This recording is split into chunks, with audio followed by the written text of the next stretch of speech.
What if you sincerely believe that noticing your feelings is essential for living your fullest life, but you hesitate when time to tune in because you're afraid of being traumatized all over again or being completely drowned in feelings that never end, or being so consumed by the feelings that you're not able to do everyday tasks? How do we find the balance between noticing our feelings and completing everyday tasks with somewhat of a steady head on our shoulders? I'm Dana Hicks, a licensed clinical mental health counselor, and I have some tips that will help you smooth your entrance into noticing your feelings while simultaneously constructing a life preserver that you can use for safety and security when you experience uncomfortable feelings. So the whole idea is to start with the good stuff. So here are some tips to help you tune in to the strengths and positive concepts that are unique to you and are already there within you, waiting to be discovered. So first, what are your superpowers? By that, I mean, what are your strengths? What are you good at? When you're doing it, you're saying, oh, I was born to do this. So ideas might be you're musical, you're a good listener, you are good at studying, you are good at teaching, you are athletic, you're strong, you are helpful, anything, all of them, write them down until you can't think of any more. Okay, next, who are your people? By that I mean, who supports you emotionally? Who listens to you? Who spends time with you? Who jokes with you? Who cheers you up when you're sad? Who, just by being present, makes you feel loved and supported? Who are your people? Also, who do you admire? This could be a character from a movie or TV show, or a radio station personality, or a podcast personality, anyone that you look up to and admire. So why do you admire them? And is this something you have in common with them or would like to have in common with them? Then also, who in history or real life do you admire or look up to? Why? And do you have this in common with them, or would you like to have this in common with them? And would it be possible for these people to share that quality with you if you would like to be like them? Also, what are your community resources? Resources within your community that you can or are inspired to reach out to. So this could be churches, soup kitchens, libraries, special interest groups, charities, any group that has a benevolent purpose and a plan to live that out. Okay? So write any of those down that really speak to you and call to you. So next is, what are your interests? What do you love spending time doing?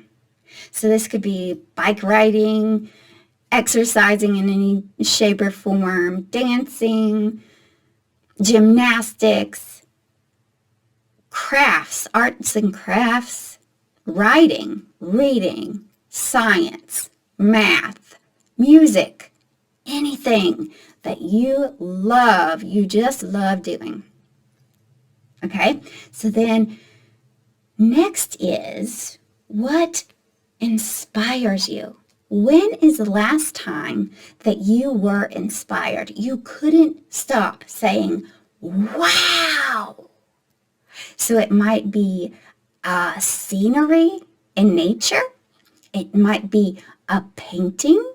It might be a moving scene in a movie, or it might be just witnessing the unity of different performers during a concert. Whatever makes you say, wow, write it all down. Then think about your calmest and safest place. When were you calmest and safest, and where was that? Think about a place.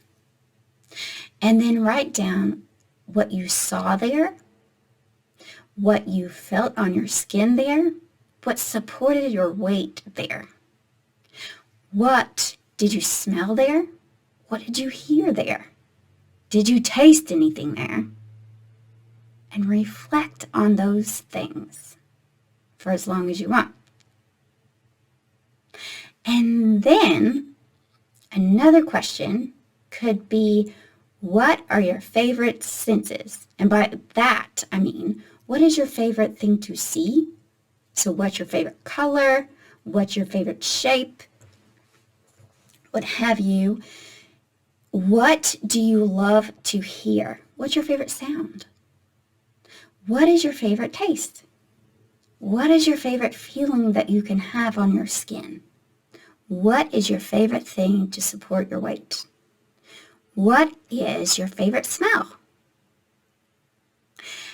Write them down and ask yourself, why is there a story behind each one?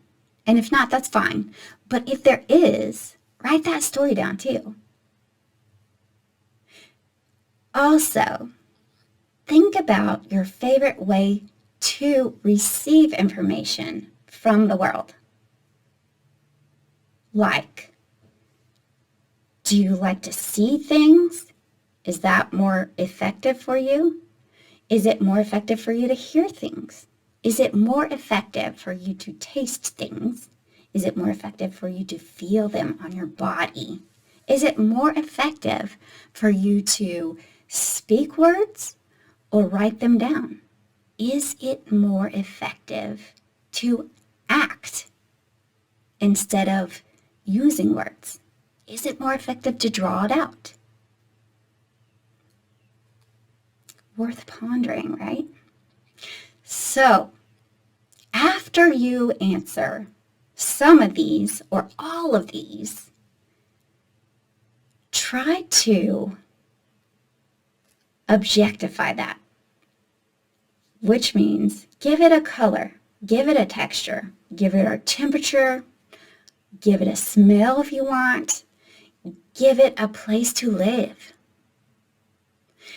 And somehow make a physical representation. You could just draw it out or be nice and crafty and make something to represent all of your resources that you just constructed, okay? And find a safe place for them or it to live so that you know where to go if you are in the middle of a very uncomfortable and intense emotion. That is going to be your lifeline. So to review, what are your superpowers? Who are your people? Who do you look up to? What are your community resources? What are your interests?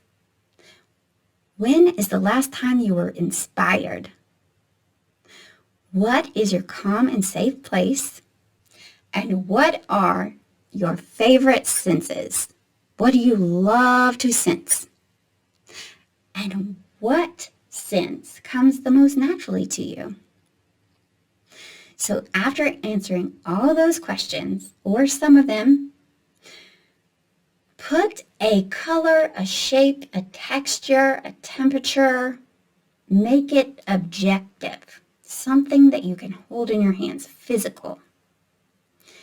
Make a physical representation of all those answers. And it could be one whole thing, right? But put it in a safe place so that when you feel uncomfortable feelings, and they are way intense, you know exactly where to get that lifeline. Okay, so that is my gift to you. Feel free to like, comment, and subscribe below. And feel free to message me in the comments. What was your favorite part of this video? Which part was the most meaningful to you? I'm really interested to know.